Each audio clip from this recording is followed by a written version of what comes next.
안녕하세요. 오늘은 3월 1일, 3월의 첫날인데요. 오늘은 아주 단비가 촉촉히 내려주고 있어요. 계속 건조했었거든요. 그래서 오늘도 오랜만에 책을 읽어드리도록 하겠습니다. 법정 스님의 스스로 행복하라에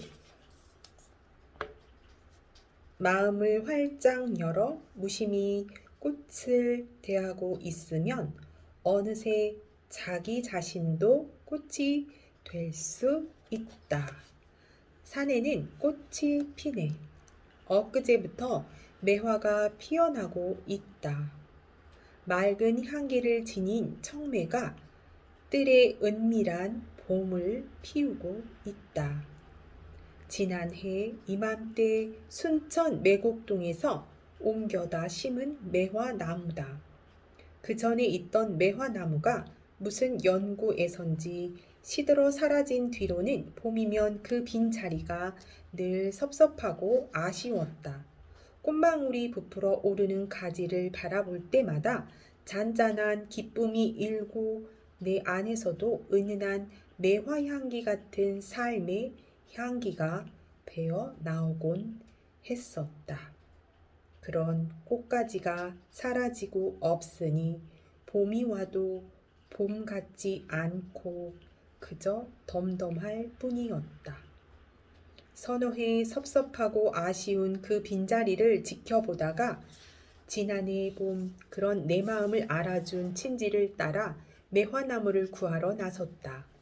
순천의 한 꽃가게에 들러 이 근처에 매화나무를 구할 데가 없겠느냐고 물으니 한 길 건너 나무를 많이 가꾸는 집을 가리켜 주었다.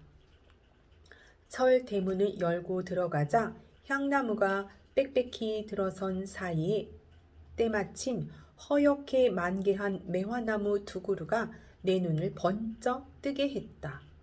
귀한 청매임을 한눈에 알아볼 수 있었다. 꽃받침이 연녹색이고 흰 꽃인데도 훨씬 말쑥하다. 다른 매화에 비해 향기 또한 깊다. 개 짖는 소리에 현관문을 열고 나오는 안주인에게 매화나무를 한 그루 구할 수 없겠느냐고 말씀드리니 이 매화는 분재의 종자로 쓰기 때문에 팔지 못한다고 했다. 하는 수 없어 그럼 돌아온 김에 수목 구경이나 좀 하고 가겠다는 허락을 받고 어정거리는데 온실에서 분재일을 하다 말고 나온 이 집 주인과 마주쳤다. 인사를 드리고 찾아온 뜻을 이야기했더니 그분은 내 글을 읽는 독자라면서 나를 알아보았다. 그러면서 선뜻 한 그루 나누어 주겠노라고 했다. 이 집 주인 문태석 씨는 전에 교직에 있을 때 수업료를 못 내는 가난한 학생들을 보면서 느낀 바 있어 그들에게 도움이라도 될까 해서 시작한 농원이라고 했다. 변비통을 앓고 있으면서도 손수 연장을 들고 나무를 파주었다. 용달차에 허옇게 만개한 매화나무를 싣고 고속도로를 달리면서 꽃잎이 바람에 흩날리는 것을 뒤돌아보고 나무한테 미안하다는 생각이 들었다. 한창 꽃을 피우고 있는 화목을 옮겨 심는 일은 나무한테 큰 부담을 주기 때문이다. 마치 갓 해산한 산모를 데리고 이사하는 것과 같은 것이라는 생각이 들었다. 그 전에 매화나무가 서 있던 그 자리를 파고 심었다. 샘물을 길어다 듬뿍 주었다. 그런데 꽃에는 생기가 돌지 않고 마지못해 피어 있는 것 같았다. 꽃이 피고 나서도 꽃잎이 지지 않고 가지에서 그대로 말라붙었다. 그뿐만 아니라 꽃이 지고 나면 파릇파릇 잎이 나와야 하는데 새잎이 돋지 않았다. 이때 나는 크게 후회했다. 공연히 욕심을 부려 한창 피어나는 매화나무를 옮겨와 시들게 하는구나 싶으니 차마 못할 짓을 한 것 같았다.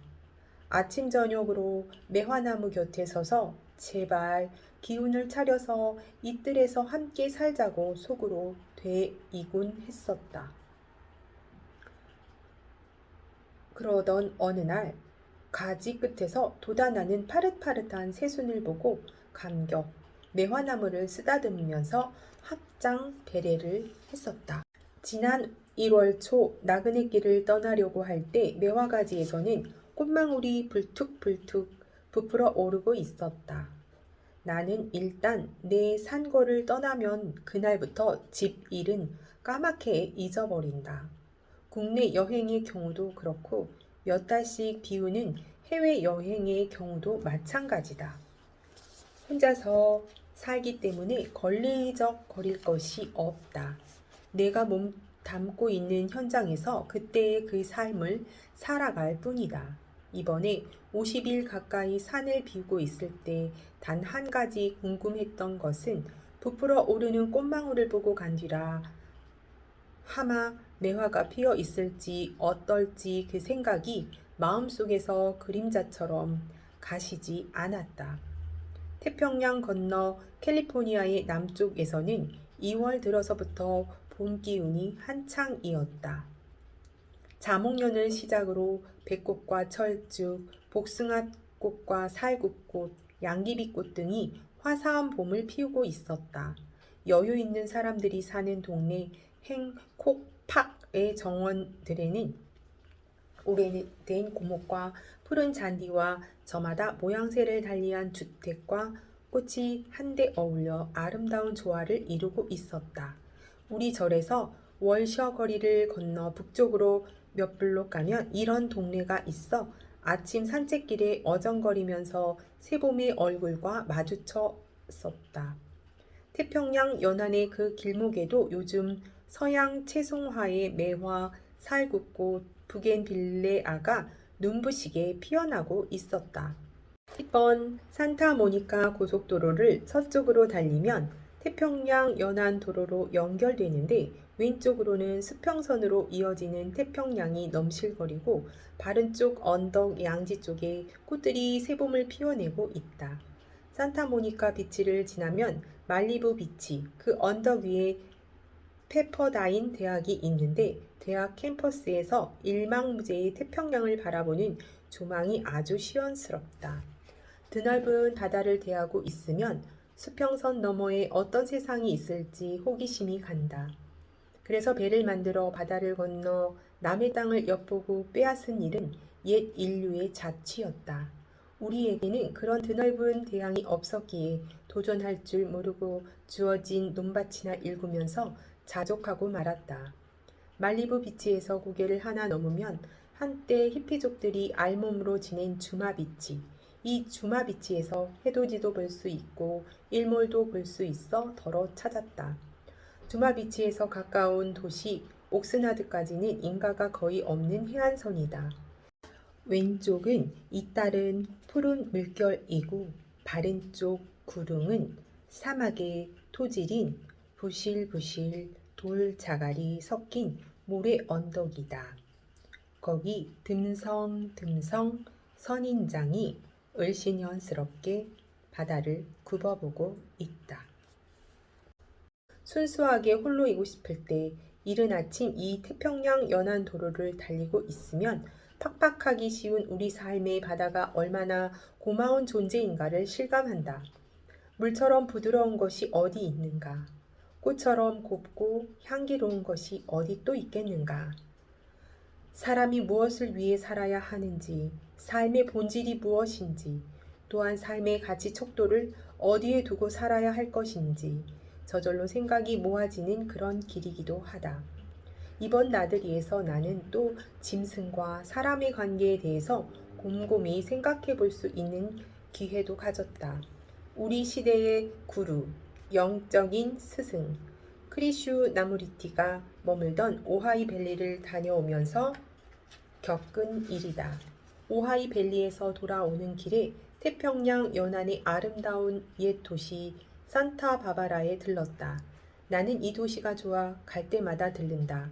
바닷가 식당의 발코니에서 빵과 주스로 점심을 먹고 있는데 갈매기와 비둘기들이 날아들었다.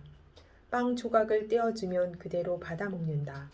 사람을 두려워하지 않고 가까이 다가서는 갈매기와 비둘기를 보면서 목숨을 지닌 것들끼리 이처럼 서로 믿고 의지하면서 따르는 것이 온전한 삶이 아니겠는가 싶었다. 짐승은 사람보다 단순하고 직선적이므로 자신을 해칠 대상인지 아닌지를 이내 느낌으로 알아본다. 사람이 수많은 생물 중에서 뛰어난 존재라고 스스로 내세울 수 있으려면 이런 새나 짐승들까지도 믿고 따를 수 있도록 마음에 사심이 없어야 한다. 다른 생물을 제 몸보신하는 먹을거리로만 여기고 같은 생명을 지닌 동류로 받아들이지 않는다면 사람의 영역 자체가 그만큼 옹색하고 왜소해질 것이다. 사막에 갔을 때도 그랬다. 바위 그늘 아래서 준비해간 도시락을 먹고 있는데 어디서 알고 뽀르르 다람쥐가 다가왔다. 이윽고 푸른 깃털을 한 파랑새도 2마리 날아들었다. 밥과 과일을 떼어서 주니 바로 곁에서 맛있게 받아 먹었다. 이를 지켜보는 가슴에 따뜻한 기운이 감돌았다. 우리 곁에서 꽃이 피어난다는 것은 얼마나 놀라운 생명의 신비인가. 곱고 향기로운 우주가 문을 열고 있는 것이다. 잠잠하던 숲에서 새들이 맑은 목청으로 노래하는 것은 우리들 삶에 물기를 보태주는 가락이다. 이런 일들이 내게는 그 어떤 정치나 경제 현상보다 훨씬 절실한 삶의 보람으로 여겨진다. 새벽 달빛 아래서 매화 향기에 귀를 기울이고 있으면 내 안에서도 은은히 삶의 신비가 배어 나오는 것 같다. 네, 오늘은